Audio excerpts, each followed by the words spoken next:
So let me begin with a broad overview of where we stand today. It's the season of the Jaipur Lit Fest. It's also the season of the World Economic Forum at Davos.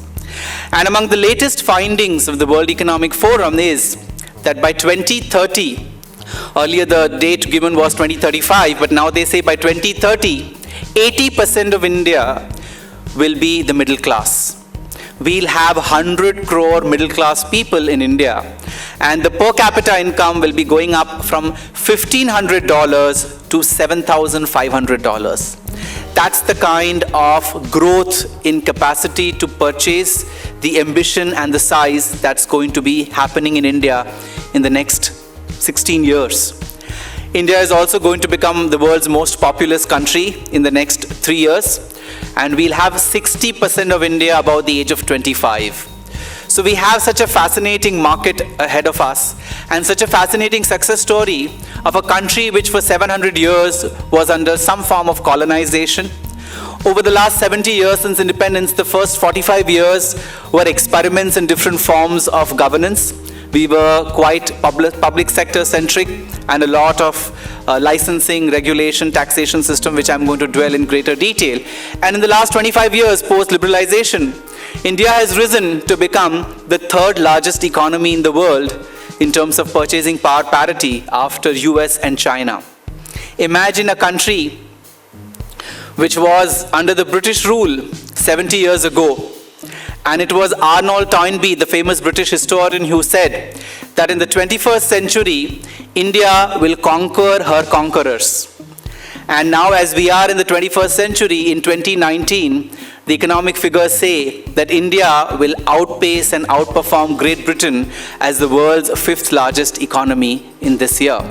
So we've seen a fascinating story of this country, and we've also seen it unfold in front of our eyes. In the 25 years subsequently, India became, we know how India has grown. We've given up the Hindu rate of growth, which Professor Rajakrishna had ascribed to India, that India and Asian countries are Hindu and Buddhist majority countries, and these religions believe in karma and rebirth, so they are risk-averse, incapable people who can never be successful.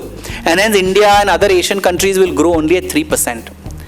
In the year 2000, OECD, which is a Commonwealth group, did a study. From 1 AD to 1750 AD, and I'll conclude with this, with the India story.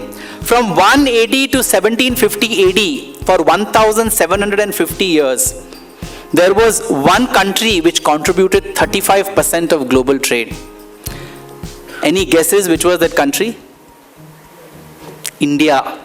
For 1750 years, India was contributing 35% of global trade.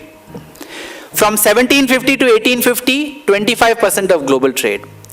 And from 1850 to 1950, Britain's contribution to global trade increased from 5% to 25%. India's contribution to global trade reduced from 25% to 5%. And then the Western economists would come and tell us that the Hindu rate of growth will stay at 3%. When we were contributing to the global economy even before some of those countries came into existence.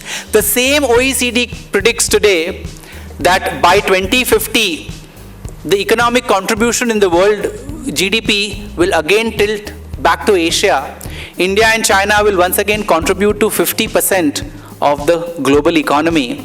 And the 21st century, as it was predicted, will be the Asian century. Who will be the Asian leader, I think time will tell. But the kind of promise that India has, and as we have seen, we have 1/3 of America's geography and 4 times their population, 12x the complexities. We do not have a centralized communist government of the China model, but yet India has risen to become the third largest economy in the world.